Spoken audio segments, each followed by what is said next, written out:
네, 23장과 25장을 보시면 절기에 대한 부분이 나오는데 그 중간에 낀 24장은 약간 좀 갑자기 엉뚱한 부분이 나온 것 같은 느낌이 들지만 이게 여기 중간에 끼어든 것은 성전에 대한 중요성을 얘기하고 하나님에 대한 이름의 중요성을 말씀하기 위해서 이 내용이 나와 있는 것을 볼 수가 있습니다.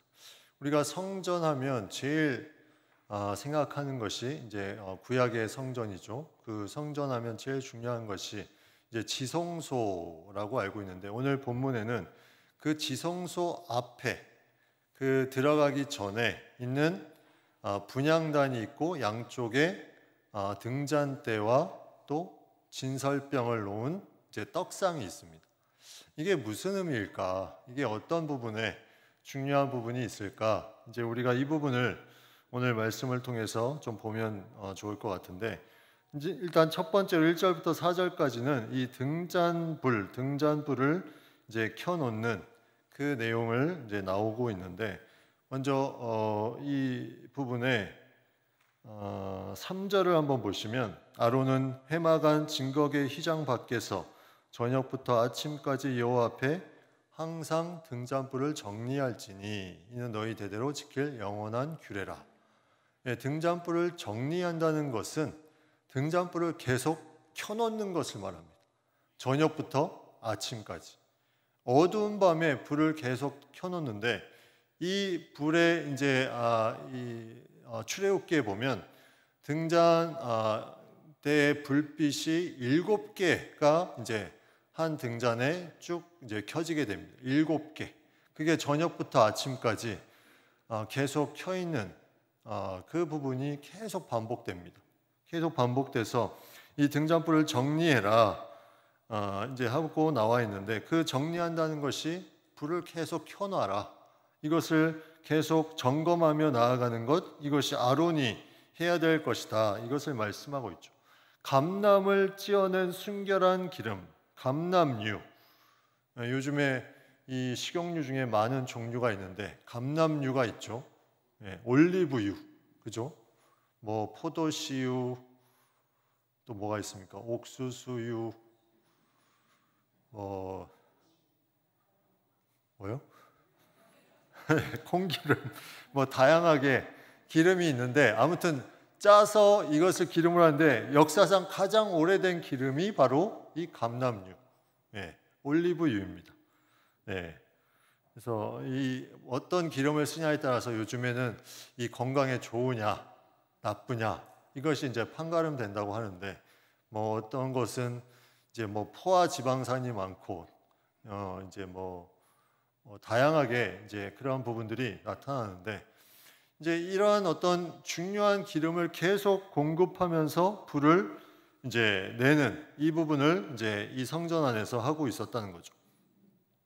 성전을 한번 그림을 보면 예전에도 한번 보여드렸는데 이제 동쪽에서부터 번제단을 지나서 물두멍 들어가서 이제 성소, 그렇죠? 성소가 큰 사각형 안에 이제 작은 사각형, 그 다음에 안쪽이 지성소인데 이 성소의 등대, 이게 옛날 그림 같은데 등대, 이 등잔대, 개역 한글에는 등대라고 나와 있는 것 같아요. 등잔대, 그 다음에 그 옆에 이제 떡상, 진설병이 이렇게 나열되어 있는 떡상이 있고 그 앞에 분향단이 있습니다. 근데 이 이스라엘 사람들은 동쪽을 향해서 왼쪽 편이 이제 자신의 연약한 쪽입니다. 동쪽을 바라보면서 왼손이죠. 근데 오른손은 강한 부분입니다. 근데 왼쪽에 뭐가 있냐면 이 떡상이 있어요. 진설병. 그래서 이거를 어떻게 해석하면 좋을까? 이 다음에 이제 5절부터 나오는 게 이제 그 진설병을 이제 연결할 상에 대한 부분인데 이 상은 순결한 상 위에 두 줄로 한 줄에 6개씩, 6씩 진설하고 그 다음에 7절에 보면 정결한 유향을 각 줄 위에 두어 기념물로 여호와께 화제를 삼을 것이요. 그 다음 그림 한번 보여주시면 이제 이런 모양입니다. 저기 그 내용이 진설병은 안 올라갔지만 옆에가 등잔대, 오른쪽이 떡상, 그리고 저 앞이 분향단, 그리고 휘장이 있죠. 휘장을 지나가면 지성소. 이렇게 이제 전시해 놓은 곳에 사진을 이제 찍은 곳인데, 이렇게 하나님의 성전의 중요한 부분들을 가지고 계속해서 피우고 불을 계속 밝히고, 떡을, 이 진설병 떡은 오늘 말씀해 보면 8절에 보면 안식일마다 이 떡을 여호와 앞에 항상 진설할지. 안식일마다 이것을 진설하는. 이 떡이 어떤 의미냐? 인간의 연약함이 북쪽이라고 그랬죠. 그 연약함을 하나님이 계속 이 떡은 드리는 것이 아니라 하나님의 은혜로 공급해 주시는, 인간의 연약함을 채워 주시는 의미로 이제 안식일마다 이 떡을 이제 드리는. 그래서 이 부분은 우리가 주일에 하나님께 나와서 예배 가운데 그 하나님의 은혜 속에서 세상에서 나아가서 힘을 얻어서 살아갈 수 있는 그 부분과 우리가 연결해 볼 수 있죠. 나의 연약함이 이 진설병의 떡처럼 은혜로 다가와서 그 은혜로 내가 무언가 하나님의 은혜를 감당할 수 있는 그런 부분의 의미를 가지고 있습니다. 등잔대, 이건 계속 어두움을 밝히는 것. 이거는 하나의 복음에 대한 확신, 복음의 능력, 복음의 불변성, 복음이 계속 지속성, 이것이 등잔대에 나타난다면 그 복음의 하나님의 은혜가 이 진설병 떡상을 통해서 흘러가서 그것을 어떻게? 앞에 분향단, 오늘 본문에는 분향단이 나와 있지는 않지만 분향단은 기도로 함께 올려드리는 하나님과의 교제, 이게 이제 성소에서 이루어지는 부분. 이게 지성소 안으로 들어가면 그 안에는 이제 언약궤, 하나님의 말씀이 그 안에 중심이 돼서 이 모든 것의 이제 능력으로 나타나는 것을 우리가 보게 되죠. 그래서 이 진설할 떡이 이제 6개씩 하고 그 위에 정결한 유향을 각 줄 위에 두라. 여러분, 이 떡이 어떻게 나열되었을까요? 이 진설할 떡이 6개가 일렬로 이렇게 쭉 돼 있을까요? 아니면 겹쳐 쌓여 있었을까요? 일렬로. 우리 그렇게 알고 있죠. 다음 글에 한번 보시면 이렇게 쌓여 있습니다. 왜냐하면 저 떡상의 길이가 여기 나와 있는 것처럼 이게 출애굽기에 나와 있는 길인데 몇 미터입니까? 밑에 넓이가 2, 그 다음에 높이가 1.5, 그 다음에 이 너비가 1이죠. 근데 이 이제 떡을 보면 이 떡이 얼마나 큰 거냐면 각 덩이를 10분의 2 에바로 해라. 1 에바가 거의 한 22리터 정도 됩니다. 그럼 10분의 2 에바면 얼마예요? 떡 하나가 4.4리터의 그 가루를 가지고 만들어야 됩니다. 그러면 이거를 만들면 크기가 엄청 커지겠죠. 이렇게 나열할 수가 없어요. 저 좁은데. 그래서 쌓아놓는 겁니다. 쌓아놓고 그 맨 위에 정결한 유향을 각 줄 위에 두어라. 7절에. 그래서 보통 소제를 드릴 때는 고운 가루를 태우는데 여기서는 뭐를 태우냐면 정결한 유향을 그 각 줄 위에 두어 기념물로 여호와께 화제를 삼을 것이요. 이 유향을 계속 태우면서 이 향이 태우는 그 과정은 이 소제물을 이제 하나님이 어떤 부분에 상징적으로 주시는 것에 대한 부분을 감사의 부분으로 태우며 향을 계속 올려드리는. 그래서 향이 계속 그 가운데 이제 피어나는 부분들을 우리가 보게 됩니다. 그러니까 기념물이라는 것은 원래 소제 드릴 때는 소제에 대한 부분에 드리는 거였지만 여기서는 이제 진설병에서는 유향에 대한 부분을 드려서 이 진설병의 전체를 감사하며 그 감사한 마음을 올려드리는 그런 의미가 이제 이 진설병에 있습니다. 그러니까 계속 이 성전 안에는 하나님이 주신 은혜에 감사하고 또 빛이 계속 비쳐서 어둠을 밝히는 복음, 그 다음에 기도, 분향단, 향이 계속 올라가고 이게 계속 이루어집니다.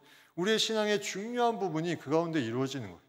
그게 지성소로 들어가면 말씀으로 이제 중심이 되어서 이것이 함께 나아가는. 그래서 예수님께서 이 휘장을 두 개로 이제 찢으셨다. 예수님이 돌아가실 때 찢어졌다는 것은 이제 모든 하나님이 주시는 이러한 일들을 인간의 일반 성도들이 다 감당할 수 있는 길을 열어놓으셨다. 그러니까 이게 하나의 은혜이면서도 우리에게 주어진 하나님의 어떤 넓어진 책임에 대한 부분들을 말씀하는 것으로 우리가 볼 수가 있죠. 기도하고 또 은혜를 통해서 복음을 전하고 말씀을 가까이 하고 이런 부분들이 이제 누구나 할 수 있는 부분들로 나아가는. 그래서 이 떡은 어떤 의미가 있냐면 9절에 보면 이 떡은 하면서 뒤에 보면 지극히 거룩함이니라 이는 영원한 규례니라 이렇게 되어 있습니다. 영원한 규례다. 예, 떡이 하나님의 은혜로 주시는 것, 이게 계속해서 인간에게 주어지는 것이 영원한 규례다. 성경에 영원한 규례라고 나온 게 딱 3개가 있어요. 3개. 구약 성경에. 첫 번째가 뭐냐면 할례입니다. 할례. 구약 성경에. 창세기 17장 13절에 보면 너희 집에서 난 자든지 너희 돈으로 산 자든지 할례를 받아야 하리니 이에 내 언약이 너희 삶에 있어 영원한 언약이 되려니와. 네. 할례가 영원한 언약이다. 이 할례는 지금으로 말하면 뭘까요? 지금은 할례가 영원한 언약이 될 수가 없죠. 너희는 몸의 할례를 하지 말고 마음의 할례를 해라. 마음의 할례를 하는 건 뭐예요?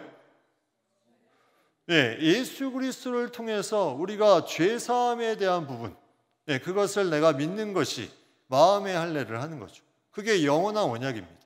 영원한 언약. 네, 그 부분이 내가 가지고 가는 지금 신약 시대의 이제 영원한 언약. 두 번째가 뭐냐면 출애굽기 31장 16절 이같이 이스라엘 자손이 안식일을 지켜서 그것으로 대대로 영원한 언약을 삼을 것이니. 두 번째 영원한 언약이 뭐예요? 안식일을 지키는 겁니다.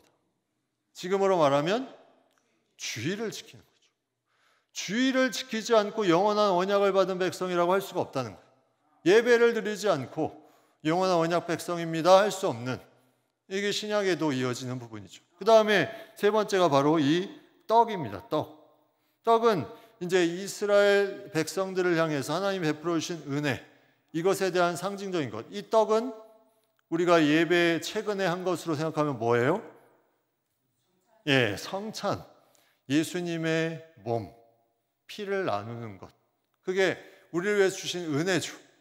이 세 가지가 영원한 언약 가운데 우리에게도 동일하게, 구약 시대에도 이 상징적으로 주어졌지만 우리에게도 동일하게 주어진 하나님의 놀라운 은혜로 계속해서 이어져 내려오고 있다.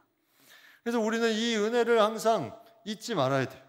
내가 예수 그리스도를 통해서 또 예배를 통해서 그리고 우리를 위해 흘리신 그 몸과 피를 통해서 내가 영원한 존재가 되었다는 것을 잊지 말아야 됩니다.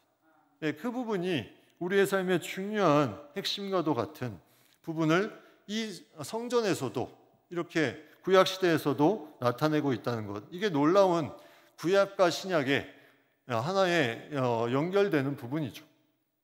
그래서 오늘 이 진설병과 앞에 등잔대를 보면 이제 계속 반복되는 단어들이 몇 개 나오는데, 이제 보시면 2절과 5절에 보시면 2절에 가져오게 해라. 이스라엘 자손이 가져오게 해라. 그 감람 기름을. 그리고 5절에는 고운 가루를 가져다가, 너는 모세에게 한 말이죠. 고운 가루를 가져와서 무언가를 한다는 것. 이게 하나님이 다 갖춰주는 부분이 아니라 가져와서 이것을 통해서 하나님의 은혜를 체험하고 하나님께 드리고 빛을 밝히고 무언가 우리가 할 수 있는 부분들에 해야 되는 부분들이 있다는 것. 그 다음에 정리하고, 아까 정리한다는 건 불을 계속 켜놓는다는 거죠. 또 진설하고 떡을 계속 이제 이렇게 배치해 놓고, 이것도 하나님이 주시는 은혜에 대해서 우리가 세밀하게 해야 되는 부분들을 말씀하고 있죠. 근데 그게 3절과 4절 그리고 8절에 보면 중요한 단어가 있습니다. 항상이란 단어가 있습니다. 항상. 끊이지 말고 항상 이것을 불을 저녁부터 아침까지 안식일마다 항상 이것을 해야 되는 부분. 이게 끊이지 않고 하면서 나아가는 것. 그리고 그걸 어떻게 하라고 나와 있냐면 3절, 4절, 6절, 8절에 반복되는 단어. 여호와 앞에서.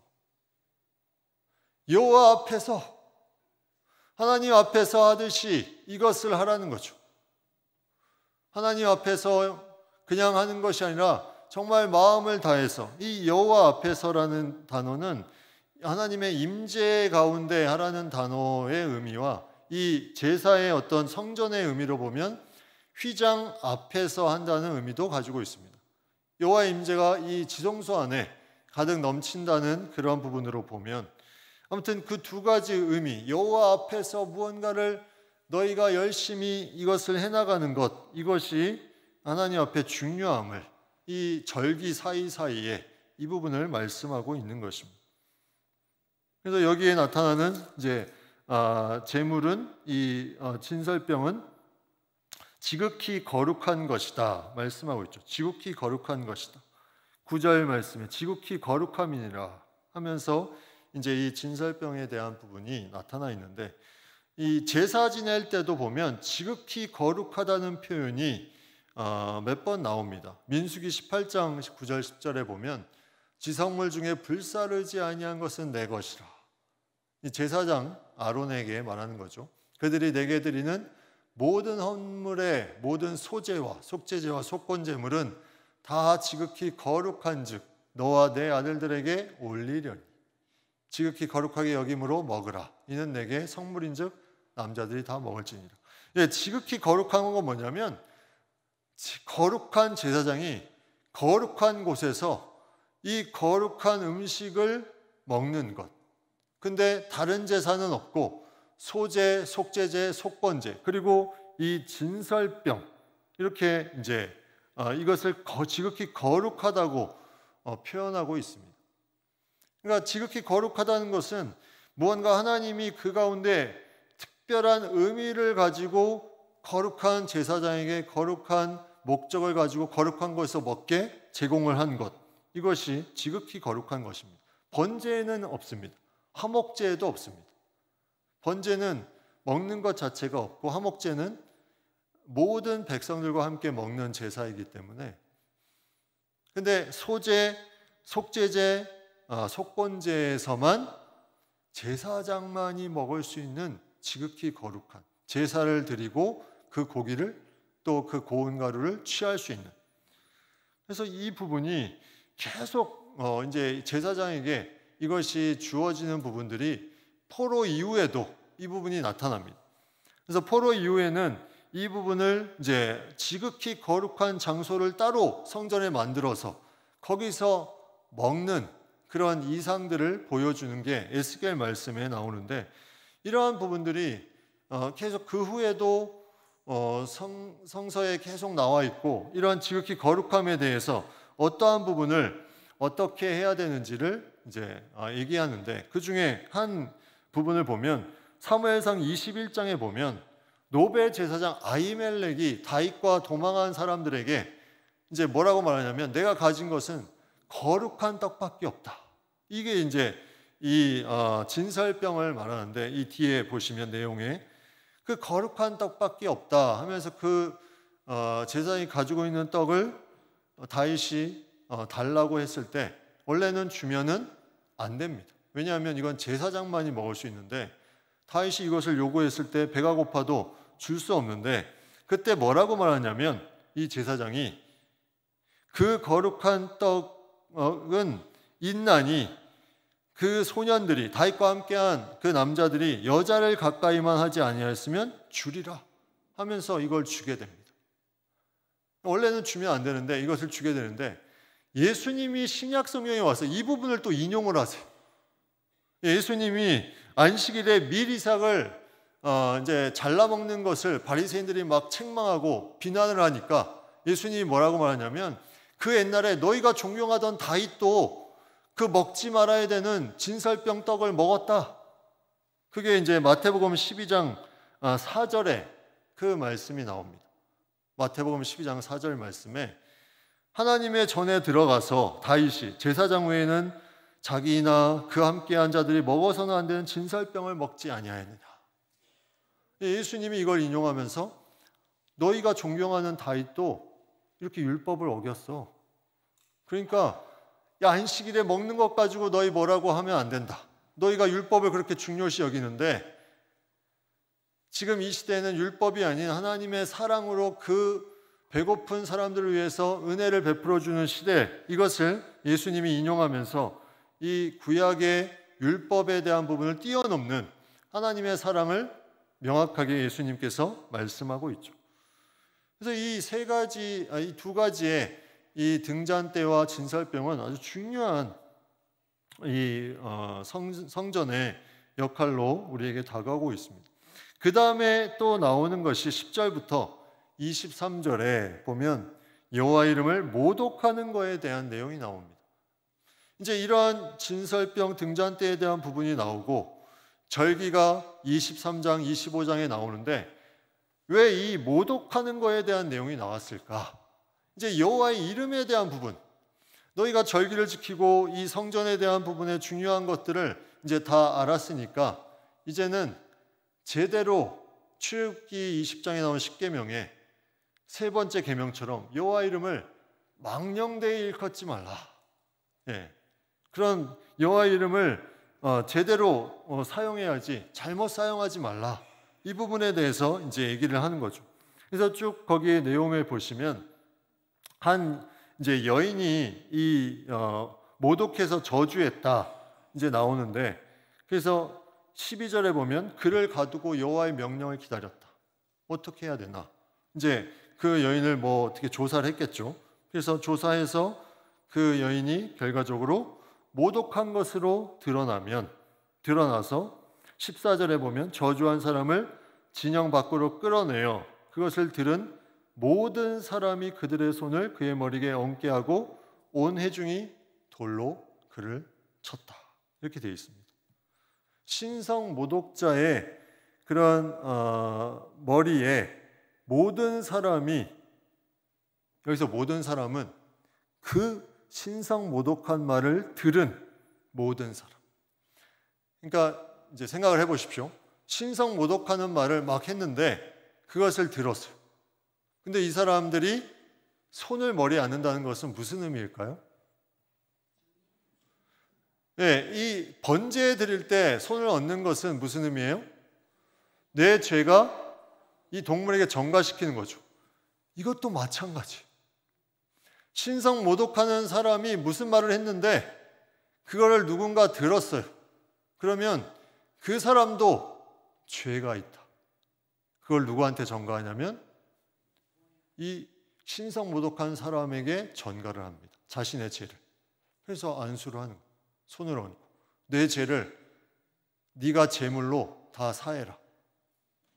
이제 사람이 이것을 통해서 그가 이제 돌로 쳐 죽여서 이 모든 죄가 사해지는, 그 사람은 죽음으로 심판을 받고 그걸 들은 사람들도 그걸 들었기 때문에 이 사람에게 그 죄를 전가해서 죄가 사해지는.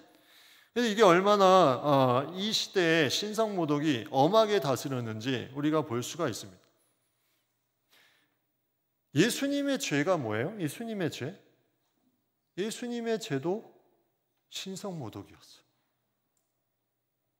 유대인의 왕,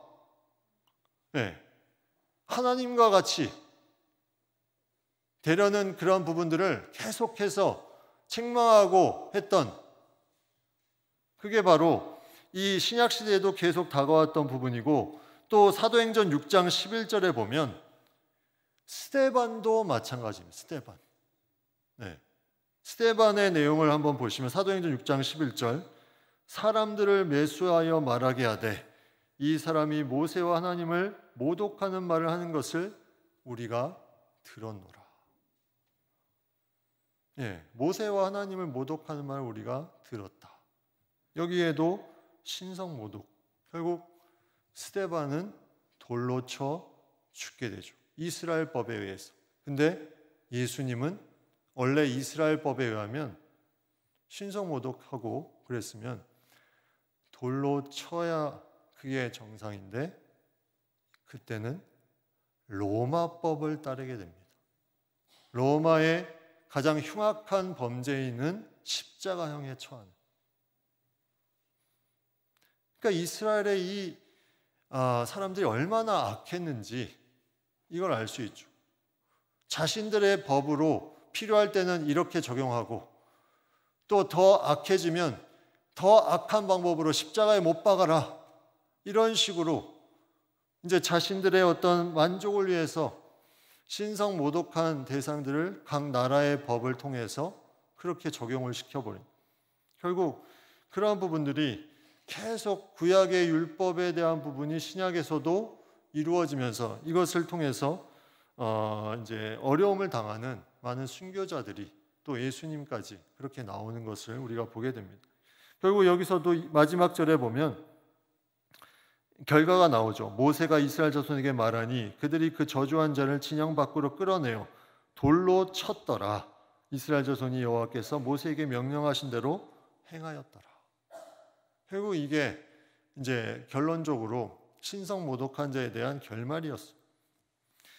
이제 이러한 결말이 이제 나타나는 부분에 이제 어려움에 이제 있는 이 신성 모독에 대한 부분들을 완전히 해소하기 위한 이 당시에 엄격한 그런 규율을 우리가 볼 수 있는데 그 사이에 나오는 또 하나의 법이 17절부터 20절까지 우리가 지난번에도 한번 나누었던 것 같은데 동해보상법, 같은 해를 범해서 그 잘못한 것을 해결하는 17절에 사람을 쳐 죽인 자는 똑같이 죽입니다. 짐승을 쳐 죽인 자는 짐승으로 갚습니다. 이웃에게 상해를 입히면 또 그가 행한 대로 그에게 상해를 행하도록 합니다. 그래서 상처에는 상처, 눈에는 눈, 이에는 이. 상해를 입힌 그대로 그에게 행할 것입니다. 자, 그러면 이것이 신약 시대에는 어떻게 적용이 됐을까? 이게 그대로 적용됐을까요? 이게 동해보상법인데 이거는 복수하라는 법이 아니었어요. 복수하라는 법이 아니라 너희가 복수할 때 복수하는 그 부분을 이 정도까지 네가 당한 만큼만 해라 하고 그 가해자에 대한 부분에 어떠한 부분을 보호해주는 역할을 했던 법이었어요. 동해보상법이다. 보상을 하되 보상을 받되 여기에서 더 나아가서 복수하거나 그렇게 하지 말라는 거예요. 똑같은 범위만. 그래서 그 범위에 복수한 부분들을 통해서 거류민이든지 본토인이든지 다 이제 적용이 되는 부분이 있죠. 출애굽기 21장에 보시면 거기에 대한 한 예가 나오는데 출애굽기 21장 사람이 그 남종의 한 눈이나 여종의 한 눈을 쳐서 상하게 하면 그 눈에 대한 보상으로 그를 놓아줄 것이며 남종의 이나 여종의 이를 쳐서 빼뜨리면 그 이에 대한 보상으로 놓아준다. 이게 보상. 이들이 뭔가 몸에 상해를 입었는데 종들이 주인에게 이것을 하지 못하는 이게 어떠한 부분에 직위에 대한 부분이 있기 때문에 그 대신에 보상이 놓아주는 거였어요. 놓아주는 것. 이게 이제 출애굽에 나타나는 하나의 동해보상법인데 이러한 법들이 계속해서 이제 나타나는. 근데 신약 시대에는 이 부분이 바뀝니다. 신약 시대에는 동해보상법에서 거기에 머무르지 않고 그 동해보상법의 원인이 되는 것까지를 죄라고 규명합니다. 그래서 누군가 살인하는 것 그러면 똑같이 죽이라고 했지만 마태복음 5장 21절 22절에 보면 살인하지 말라. 누구든지 살인하면 심판을 받게 되리라 하였다는 것을 너희가 들었으나 나는 너에게 이르노니. 이게 동해보상법을 너희가 들었으나 나는 너에게 이르노니 노하거나 라가라 하는 자, 이제 이 욕하는 거죠. 미련한 놈이라 하는 자, 다 지옥불에 들어가게 되리라. 다시 말하면 살인을 동기 유발을 시키는 분노나 욕하는 것도 다 심판을 당할 것이다. 그러면 구약의 법이 더 엄격합니까? 신약의 법이 더 엄격합니까? 신약의 법이 더 엄격한 거예요. 살인만 했다고 살인의 그런 보상을 하는 것이 아니라 이제는 욕하고 누군가를 저주하고 그런 부분들도 다 똑같이 심판을 받는. 그래서 분노 자체도 누군가를 욕하고 저주하는 말 자체도 이러한 심판의 대상이 될 수 있음을. 그러니까 사실 그리스도의 어떤 사랑을 가지고 산다는 것이 너무나 이 부분에 대해서 예수님의 사랑은 이 율법을 뛰어넘는, 이것이 동해보상법의 그 한계의 어떤 부분을 뛰어넘는 형제에 대한 사랑을 더 깊이 예수님께서 말씀하시는 거죠. 이건 엄격한 율법의 차원이 아니라 형제에 대한 부분을 더 깊이 사랑하는. 그래서 미워하는 자마다 살인하는 자다 이렇게 말씀하시잖아요. 우리가 어떤 부분에 그 미움과 어떤 이런 저주하는 또 노하는 그 부분이 살인하는 것과 다를 바가 없다. 이게 형제에 대한 하나님의 어떤 깊은 사랑들을 표현하는, 그래서 이러한 부분이 있으면 우리는 회개해야 되는 부분들, 이것을 우리가 생각해 볼 수가 있습니다. 그래서 예수님을 따르는 자들은 율법적인 사고로 살아가는 존재가 아니라 사랑하는 사고로 살아가는 존재. 그래서 그러한 부분이 느껴지면 우리가 다시 한번 예수님의 사랑을 생각해 돌아와야 됩니다. 돌아와야 그 부분이 다른 사람을 힘들게 하지 않는 부분으로 나아갈 수 있죠. 근데 그런 부분이 바로 예수님이 우리에게 주신 그 본을 보이신 그 사랑, 십자가의 사랑을 통해서 우리가 걸어갈 수 있는 큰 힘이 되는 부분으로 우리에게 말씀해 주고 있습니다.